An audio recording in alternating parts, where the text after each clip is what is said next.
તો આપણે સૌપ્રથમ તૈયાર કરવાની છે શક્કરપારાની રેસીપી। તો આ છે મેદાનો લોટ। સૌપ્રથમ શું બનાવવાનું છે? શક્કરપારા રેસીપી બનાવવાની છે। એટલે સૌપ્રથમ આપણે મેદાનો લોટ લઈ લીધો છે, એડ કરવાનું છે, થોડું તેલ એડ કરવાનું છે। તો કરો, તેલ નાખો અંદર, બસ બસ બસ બસ। તો આપણે લોટ બોધવાનું કામ ચાલુ છે। આ ગોળનું પાણી જેના કારણે શક્કરપારા ગળા બને, મીઠા બને।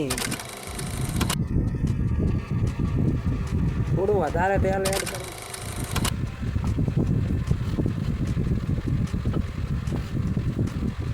બરાબર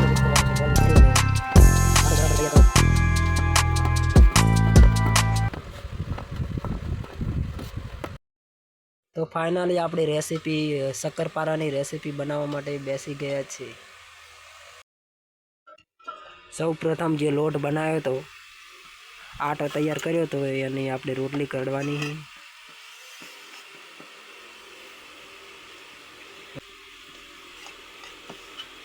ત્યારબાદ રોટલીના ટુકડા કરી અને આ સુકાવા મૂકી દેવાની।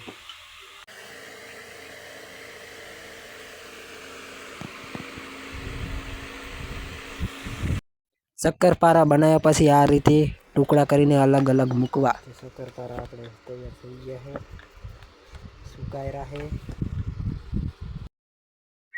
તો ફાઇનલી આપણા કારીગર આવી ગયા છે અને શક્કરપારા તળે એકદમ બધા નાખી દે, મને ના આવડે, બરી જાય છે, ફેરો ફેરો નક બળાયરા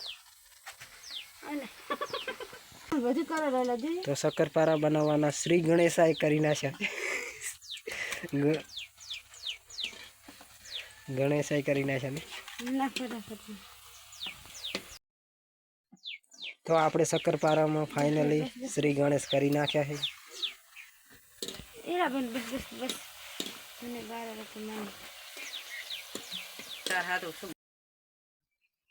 તો ફાઇનલી આપણે શક્કરપારાની રેસીપી તૈયાર થઈ ગઈ છે। હું તમને બતાવી દઉં, અમે આ રીતની શક્કરપારાની રેસીપી તૈયાર કરી છે। તમે કઈ રીતે બનાવો છો કોમેન્ટ। અમે આ રીતથી શક્કરપારાની રેસીપી તૈયાર કરી હતી। તમને અમારી રીત કેવી લાગી કોમેન્ટ બોક્સમાં જણાવજો। અને આજે રાંધણસઠના દિવસે તમે કઈ કઈ રેસીપી તૈયાર કરી છે તે જરૂરથી જણાવજો। જય માતાજી।